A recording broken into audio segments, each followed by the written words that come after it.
오늘날 교회를 다니는 많은 사람들이 실상 교회에 대해서 잘 알려고 하지 않습니다.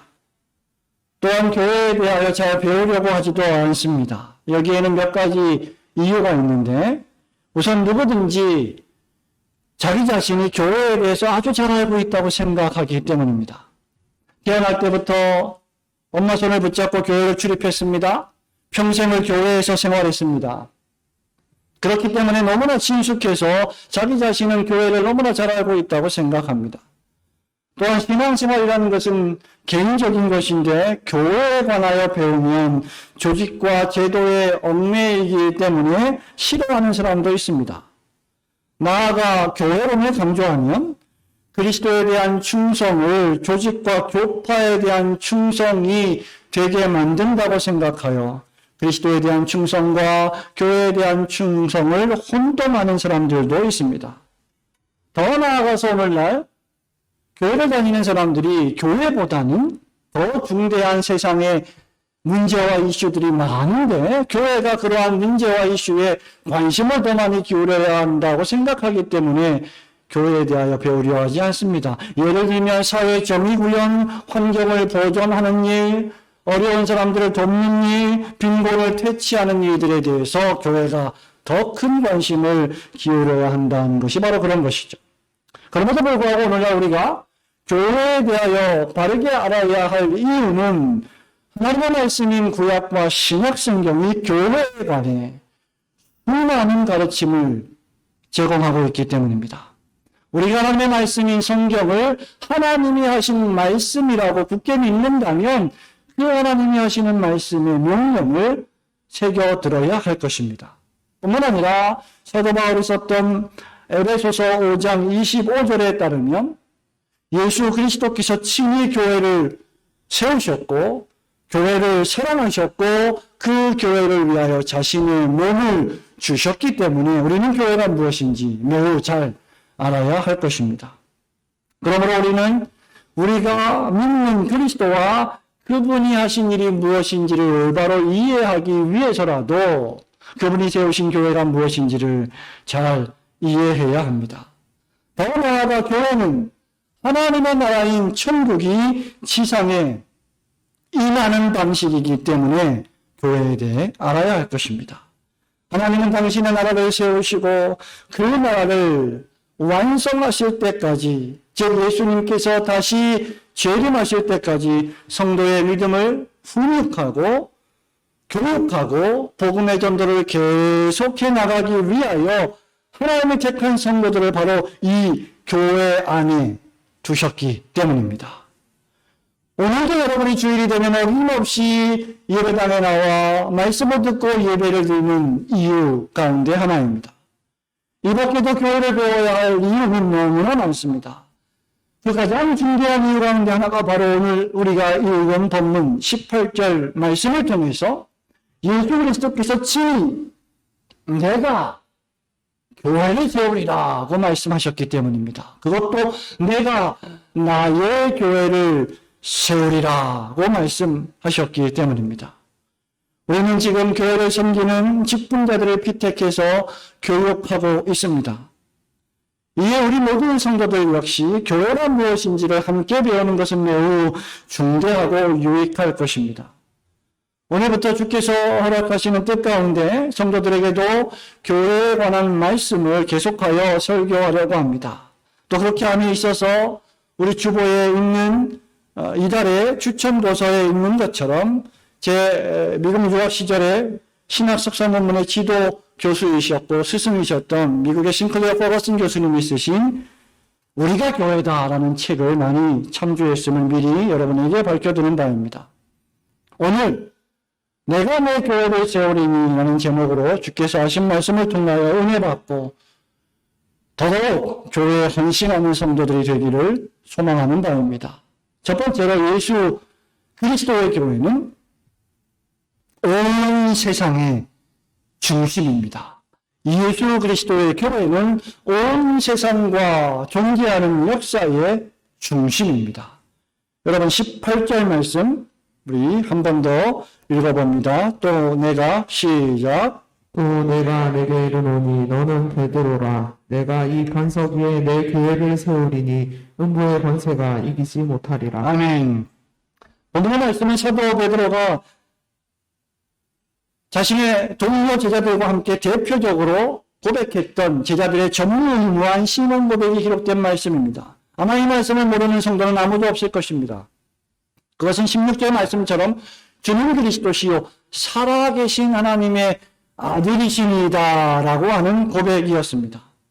여러분, 이런 고백은 예수는 그리스도이십니다 라고 하는 사도 바울 신학의 중심이 되었고, 오고 오는 모든 교회들이 고백하는 사도신경의 기초가 되었습니다. 그런데 이 고백 후에 우리 예수님께서는 의미심장한 말씀을 하십니다. 이 반석, 즉 베드로의 신앙 고백 위에 내가 내 교회를 세우겠다라는 말씀이었습니다. 우리는 여기서 우리 주님의 창세전에 이미 계셨던 선제성, 예수 그리스도의 구주성, 이 본문의 말씀을 통하여 예수 그리스도께서 하나님이시며 사람인 신인, 본성의 교리 등 수많은 예수님에 관한 놀라운 깊은 교리들의 말씀을 설교할 수 있고 배울 수 있을 것입니다. 그럼에도 불구하고 우리가 이 본문의 말씀에 좀 더 집중하면 이 본문의 말씀은 그런 위대하신 하나님, 세상의 땅의 기초가 놓이기 전부터도 존재하셨던 예수 그리스도께서 바로 교회를 이 땅에 세우시는 분이시다라고 하는 더 큰 목적을 깨닫게 됩니다. 교회를 세우시는 분이, 지금 여러분이 다니는 교회를 세우시는 분이 다름 아닌 구주 예수 그리스도이십니다. 우리 주님께서 이렇게 말씀하십니다. 내가 이 반석 위에 내 교회를 세우리라고 명백하게 어린아이라도 읽어도 다 알 수 있게 말씀하셨습니다. 하나님의 독생자이신 예수님, 그분 스스로 하나님과 동일한 본체를 지니시고 영광과 권능이 동등하신 분이 교회를 세우십니다. 교회는 분명히 사람이 관여하지만 엄밀히 말하면 사람이 세우는 것이 아닙니다. 교회는 태초의 말씀으로 하늘과 땅을 창조하신 분이 세우시는 것입니다. 말씀 그 자체이신 예수 그리스도께서 육신을 입고 이 세상에 오셔서 아버지의 말씀에 순종하셔서 의를 이루시고 십자가에 죽기까지 또 순종하셔서 하나님의 공의를 만족시키신 예수 그리스도께서 세우시는 것이 바로 교회입니다. 지금 온 세상 만물을 창조하시고 그 모든 만물을 지금도 오늘도 여전히 통치하고 계시는 우리 주님께서 마치 이 세상에 오셔서 이 세상에 대한 선언문을 발표하시는 것과 같습니다. 그것이 무엇입니까? 내가 내 교회를 세우리라. 예수님은 내가 이 반석 위에 내 교회를 세우리니 라고 말씀하시므로 이 교회가 사람의 교회가 아닌 예수님의 교회, 즉 예수 그리스도께서 주인된 권세를 행사하시는 교회임을 분명히 하십니다. 천지 만물을 창조하시고 그 지으신 모든 만물을 통치하시는 주님께서 친히 교회를 세우시고 그 교회를 내 것이라고 말씀하시므로 이 교회가 역사의 중심이며 온 세상의 중심일 만큼 매우 중요한 기관임을 강조하셨습니다. 그렇기 때문에 주님께서 친히 내 교회라고 부르시는 이 그리스도의 교회를 핍박하고 훼손하는 어떤 행위도 우리 주 예수님께서 결코 묵과하시지 아니하고 그들은 주님의 진노와 심판을 피할 수 없을 것입니다. 왜냐하면 교회의 참된 터가 바로 우리 주 예수 그리스도이시기 때문입니다. 이 교회가 그리스도라고 하는 반석 위에 세워져 있기 때문입니다. 바울은 고린도교에 편지하면서 고린도전서 3장 11절에서 이 닦아둔 것 외에 능히 다른 터를 닦아둘 자가 없으니 이 터는 곧 예수 그리스도라라고 썼습니다. 주의 교회를 참멸하고 성도들을 죽이려 했던 신약의 사울을 여러분 기억하십니까? 우리 주님은 사울을 다메섹 도상에서 멈추어 세우셨으며 눈을 멀게 하셨고 식음을 전폐하게 하심으로 지금 사울이 초대교회를 핍박하고 죽이려고 하는 짓이 단순히 교회를 잡멸하는 것이 아니라 천지만물을 창조하신 주님을 대적하는 얼마나 엄청난 일인지를 깨닫게 하셨습니다. 사울이 하는 일은 성도를 핍박하는 것이 아니라 성도들을 세우신 그리스도를 핍박하는 것이었기 때문입니다.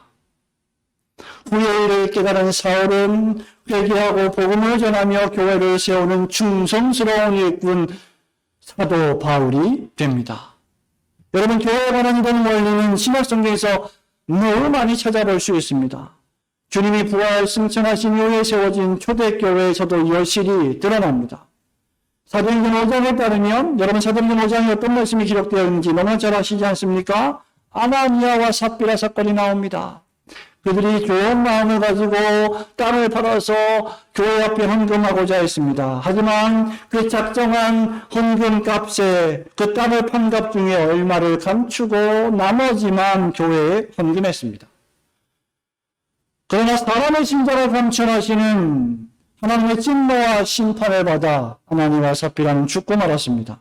그리고 이 일은 초대교회 나머지 모든 성도들에게 엄청난 두려움을 안겨주어 교회의 권징의 효과가 무엇인지를 잘 나타내 주었습니다. 아나니아와 삽비라가 왜 진노를 받아 그 자리에서 죽었습니까? 사도행전 5장 4절에 따르면 그들은 사람을 속인 것이 아니라 성령을 속였고 그들은 사람을 속인 것이 아니라 하나님을 속이고 하나님께 거짓말했기 때문이었습니다.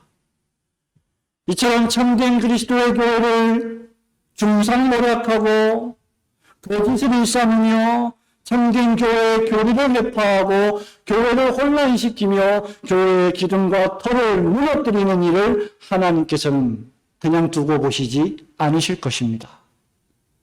왜냐하면 이 교회가 주 예수 그리스도의 순종과 십자가 죽음이라고 하는 속죄 사역 위의 기초에 있는 그리스도께서 생명을 주신 그 보혈의 위의 기초에 있는 교회이기 때문입니다. 이처럼 예수 그리스도의 교회는 온 세상의 중심입니다. 비록 마태복음, 마가복음, 누가복음, 요한복음 이 사복음서에 교회라고 하는 단어가 단 2번밖에 나오지 않지만 오늘 본문의 말씀이 한 번, 그리고 마태복음 18장 17절 교회의 권징을 강조하고자 하는 그 말씀에 나오지만 서신서에서는 교회라고 하는 단어가 수도 없이 강조되어 있습니다. 대표적으로 에베소서 1장 22절에서 바울은 하나님께서 교회의 안녕과 복지를 위하여 온 세상을 다스리신다라고 말씀하십니다. 하나님께서 이 세상을 창조하시고 이 세상을 심판하지 아니하시고 지금까지 유지하시는 유일한 이유가 주님이 세우신 교회 때문이다라는 말입니다. 말하자면 이 세상에 교회가 없다면 이 세상이 존재할 이유는 하나도 없다는 것입니다. 뿐만 아니라 5장 25절에서는 우리가 이 말씀을 시작할 때 서론에서도 말씀드렸다시피 그리스도께서 교회를 사랑하셨고 마치 신랑이 신부를 사랑하듯 마치 남편이 아내를 사랑하듯 그래서 남편이 아내를 위하여 자기 목숨을 줄 만큼 그렇게 사랑하듯이 그 교회를 위하여 예수님께서 당신의 생명을 주셨기 때문입니다.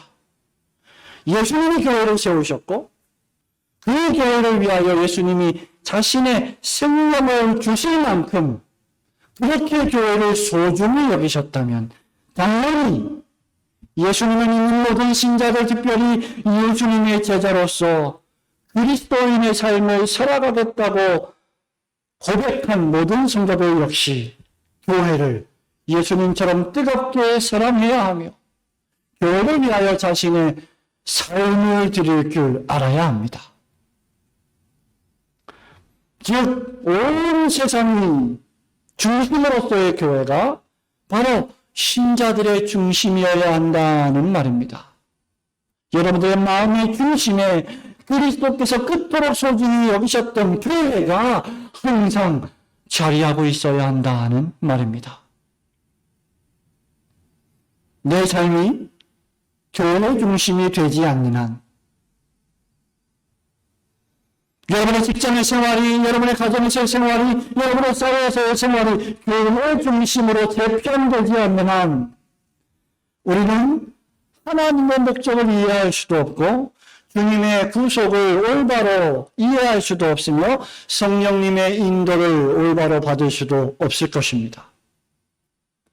교회를 외면하고 교회를 멀리하고 교회는 그저 내 삶의 액세서리의 일부분으로 여기며 살아간다면, 그저 많은 취미활동 가운데 하나로 여긴다면 그는 여전히 하나님께서 이 세상을 움직이시는 이유를 모르는 사람일 것입니다.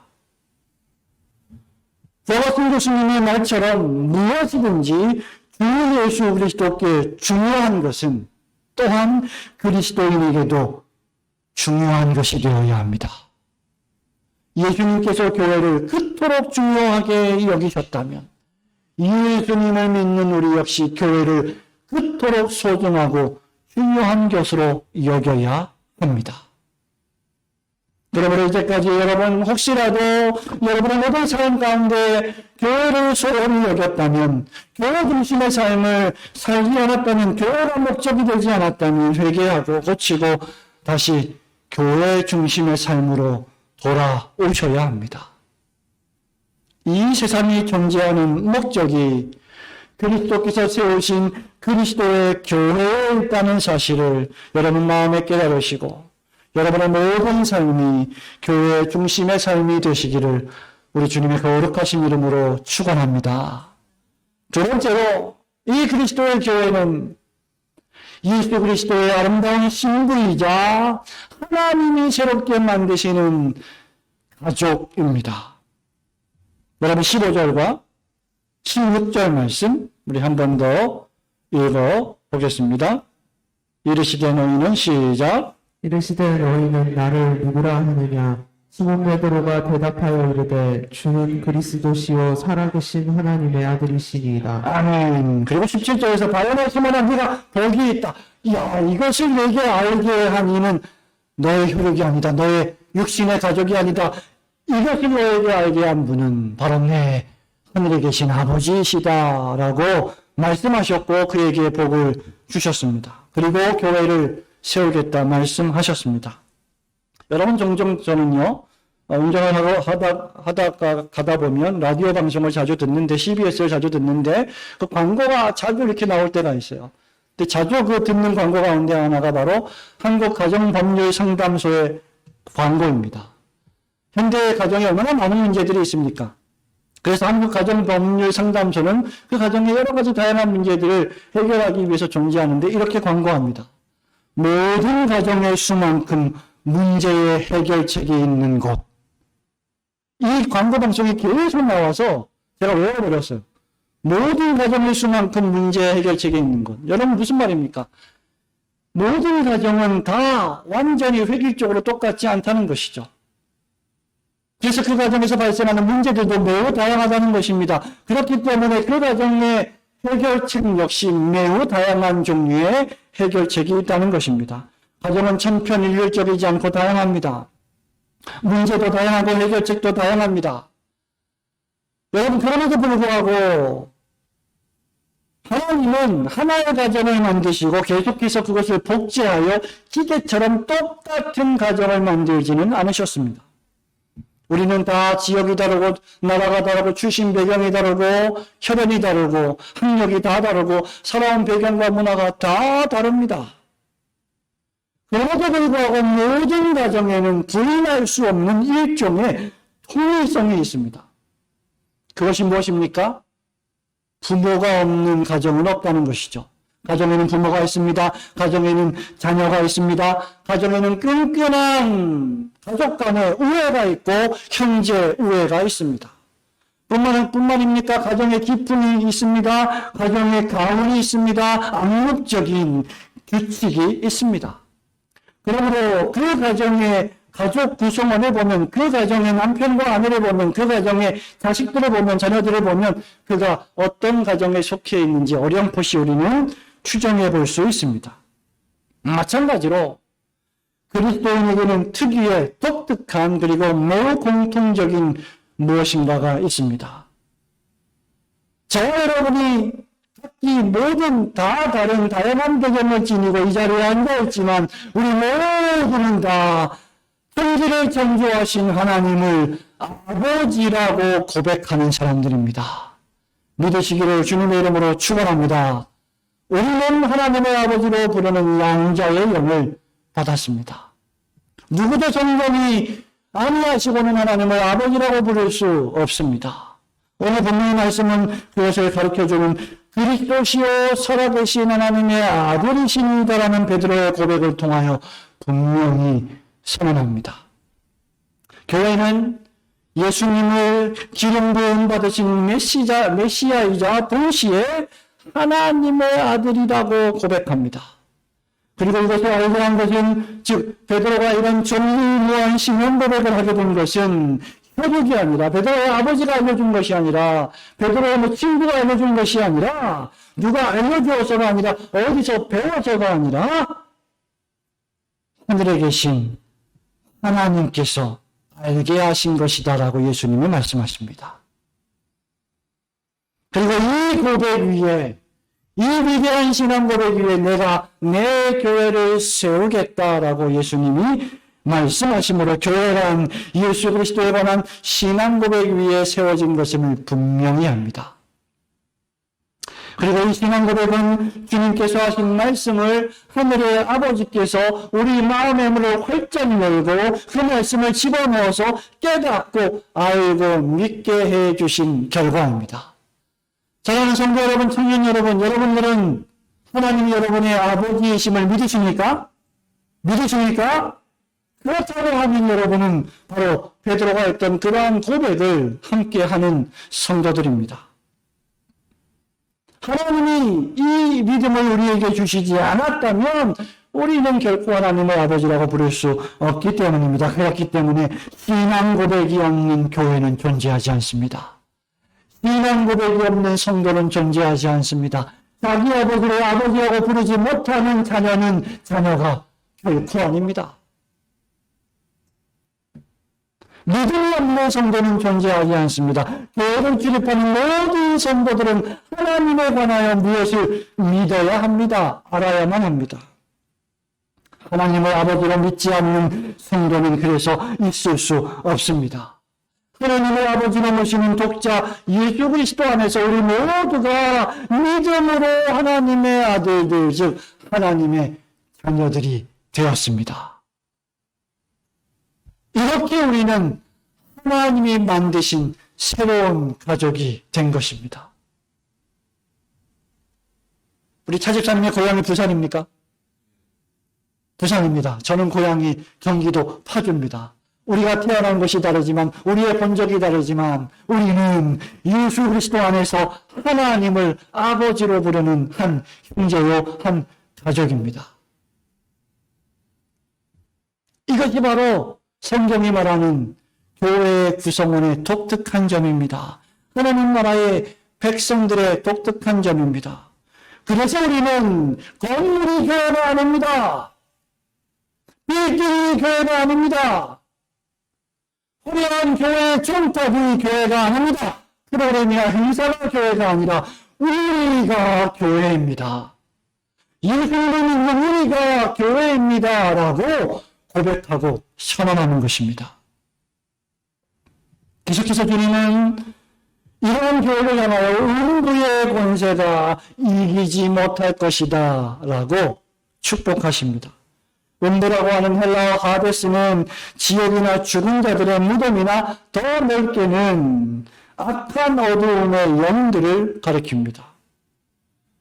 하나님이 친히 그리스도의 보혈과 말씀이라는 반석 위에 세워주신 교회를 어두움의 세력이, 사단 마귀의 세력이, 우리 안에 있는 아주 연약한 본성, 죄의 씨앗들이 결코 이길 수 없도록 우리를, 교회를 강하게 하실 것이다라는 말씀입니다. 그러므로 교회가 세워지는 곳마다 하나님의 나라가 있는 것입니다. 교회가 세워지는 곳마다 하나님의 가정이 확장되는 것입니다. 그러므로 그리스도인들은 어디서 살든, 어느 가정에서 태어나든, 광주에 살든, 부산에 살든, 서울에 살든 관계없이, 한국에 살든, 미국에 살든, 영국에 살든 관계없이 가장 먼저 주님이 세우시는 나라의 시민이 되며 주님이 세우시는 가정의 가족이 되는 것입니다.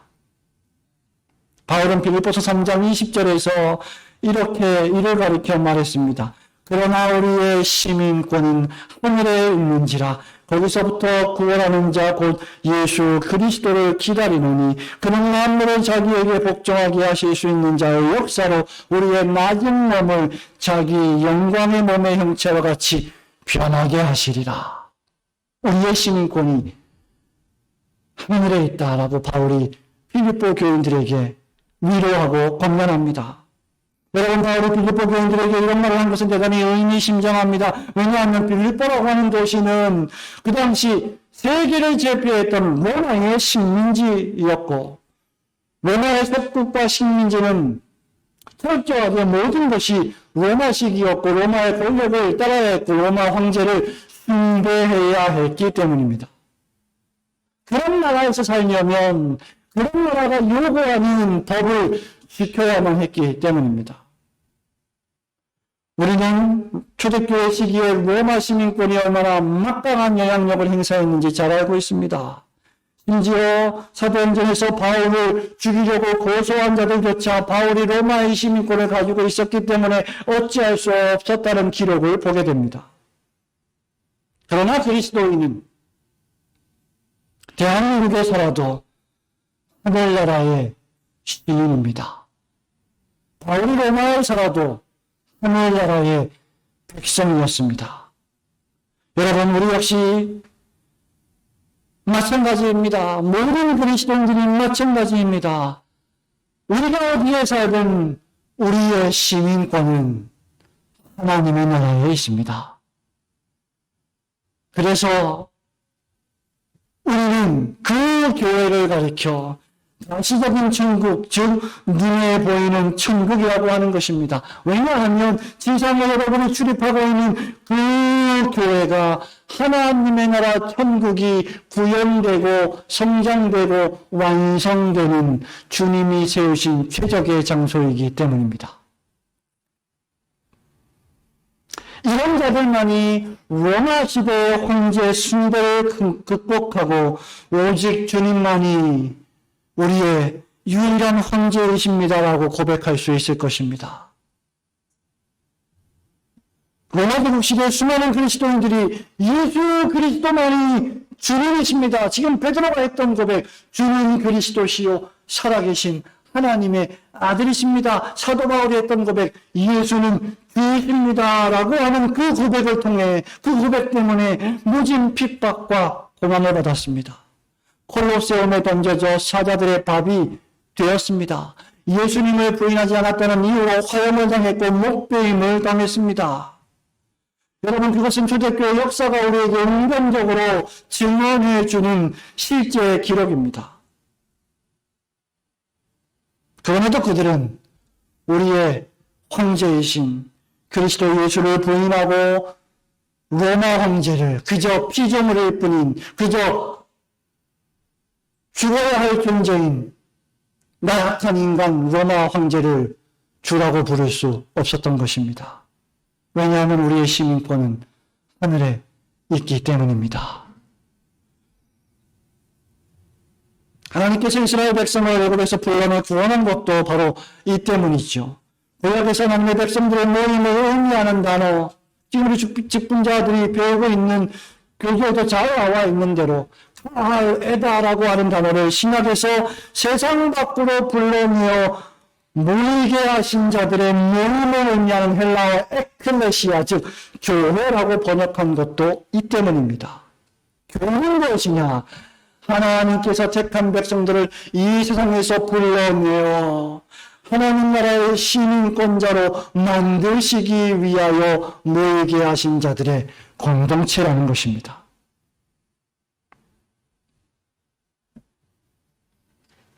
그래서 우리는 나라와 족속과 방언과 인종과 국경과 문화를 초월하여 이렇게 부르심을 받은 모든 이들과 함께 우리 주님이 가르쳐 주신 기도, 하늘에 계신 우리 아버지여라고 함께 고백하며 기도하면서 하늘에 계신 하나님 아버지의 이름을 부를 수 있게 된 것입니다. 저는 여러분이 잘 아시다시피 여러 기관과 여러 교회들의 초청을 받아 설교하기도 하고 특강을 하기도 합니다. 그럴 때마다 여러 다양한 교회들을 방문하고 한 번도 만난 적이 없던 여러 다양한 성도들, 교인들을 만나서 교제하게 됩니다. 하지만 전에 제가 몇 차례 말씀드린 것 같았지만 어쨌든 그러한 교인들을 만날 때 저는 한 번도 만나본 적이 없었지만 이상하게도 과거에 몇 차례 만나본 적이 있는 것 같은 일종의 유사성, 일종의 닮은 점들을 발견하게 됩니다. 그래서 그들이 낯설지 않습니다. 왜냐하면 그것은 바로 주님 그리스도시요 살아계신 하나님의 아들이십니다라고 하는 동일한 믿음과 동일한 신앙 고백을 하는 하나님의 가족들이기 때문입니다. 이것이 우리가 교회를 보편교회, 거룩한 공교회, 단 하나의 교회만 있다라고 부르는 이유입니다. 우리의 신랑 되신 그리스도 예수를 향한 이 평단심의 사랑, 지조 있는 신앙의 절개, 어떤 일이 있어도 안식일을 기억하여 교육히 지키려고 하는 분투, 그리스도의 신부로 내 영혼이 우리 가정이 잘 단장되어가는 거룩의 추구 등이 바로 그리스도의 신부인 교회, 즉 하나님의 가족된 자들의 공통된 특징입니다. 그래서 예배를 드리지 않으면 뭔가 이상하고 주일날 교회를 가지 않으면 뭔가 우리 마음이 허전하고 성도들이 서로 진리 안에서 교제를 나누지 않으면 뭔가 삶에 낙이 없는 것 같이 느껴지는 것이 당연한 성도들의 반응이어야 합니다. 교회를 가지 않아도 너무나 편안하고 너무나 괜찮고 성도들을 만나지 않아도 너무나 행복하다면 그는 뭔가 심각한 영적 문제가 있는 것입니다. 제가 미국에서도 영국에서도 유학할 때 인종이 다르고 국적이 다르지만 동일한 오늘의 시민권을 가진 수많은 사람들을 만나 함께 같은 믿음을 고백하며 교제할 수 있었던 것도 우리가 그리스도 안에서 한 가족이 되었기 때문입니다. 그렇다면 교회를 바라보는 우리의 관점, 여러분이 교회를 상대하는 여러분의 태도가 사뭇 이제는 달라져야 합니다. 우리는 이런 하나님 아버지를 모신 새로운 가족으로서 교회를 사랑해야 합니다. 우리 주님 마태복음 10장 37절에서 이렇게 말씀하십니다. 아버지나 어머니를 나보다 더 사랑하는 자는 내게 합당하지 아니하고 아들이나 딸을 나보다 더 사랑하는 자도 내게 합당하지 아니하며 라고 말씀하시므로 육신의 형제자매, 육신의 가족관계를 주님 사랑하는 것보다 훨씬 더 앞세우는 자는 주님 나라에 합당하지 않다고 말씀하셨습니다. 예수님이 가장 최우선순위이며 그 다음에 예수님을 믿는 하나님의 새로운 가족, 영적 가족이 그 다음 우선순위라고 가르치고 있는 것입니다. 어떤 의미에서 우리의 육체적 가족보다 하나님의 가족인 교회가 더 우선이라고 말씀하시는 것입니다. 마태복음 12장 49절 50절에서 우리 주님 또 이렇게 말씀하십니다. 누구든지 하늘에 계신 내 아버지의 뜻대로 행하는 자가 내 형제요, 내 자매요, 내 어머니이니라. 진정한 가족은 예수 안에 있는 믿음의 가족입니다. 여러분이 여러분의 육신의 가족들을 전도해야 할 이유가 여기에 있습니다. 우리 가정과 가족이 바르게 성장하고 건강하기 위해서는 교회의 가족이 필요합니다. 한 아이를 참된 그리스도인으로 잘 양육하기 위해서는 잘 믿는 아빠, 잘 믿는 엄마, 잘 믿는 부모만으로는 충분하지 않습니다. 교회를 통하여 유아세대 교육을 받고 학습세대 교육을 받으며 교회를 통하여 말씀을 배우고 교리를 배우고 교회를 통하여 참된 믿음과 지혜와 의존과 조언을 받아서 이 세상에서 참된 소금과 빛의 그리스도인으로 살아갈 수 있게 되는 것입니다. 가정에 있어서 특별히 그 가정이 그리스도인 가정이라고 한다면 교회는 절대로 더욱더 치명적으로 필요합니다. 따라서 지혜로운 성도는 어떻게 해야 교회 생활을 나에게 맞출 수 있을까? 교회가 나를 위해서 뭘 해줄 수 있을까가 아니라 어떻게 하면 나의 생활을, 나의 시간을 교회 중심으로 바꿀 수 있을까를 배우며 생각하는 성도입니다. 교회는 이 세상 역사의 중심이며 교회가 없는 세상은 상상할 수조차 없고 존재 가치가 없다는 것을 깨닫고 이 교회에 속하여 하나님의 아버지로 모시는 자들이 어머니 같은 품속인 이 교회에서 믿음의 양육을 잘 받는 성도들이 되시기를 주님의 이름으로 축원합니다. 사랑하는 우리 성도 여러분, 말씀을 맺습니다.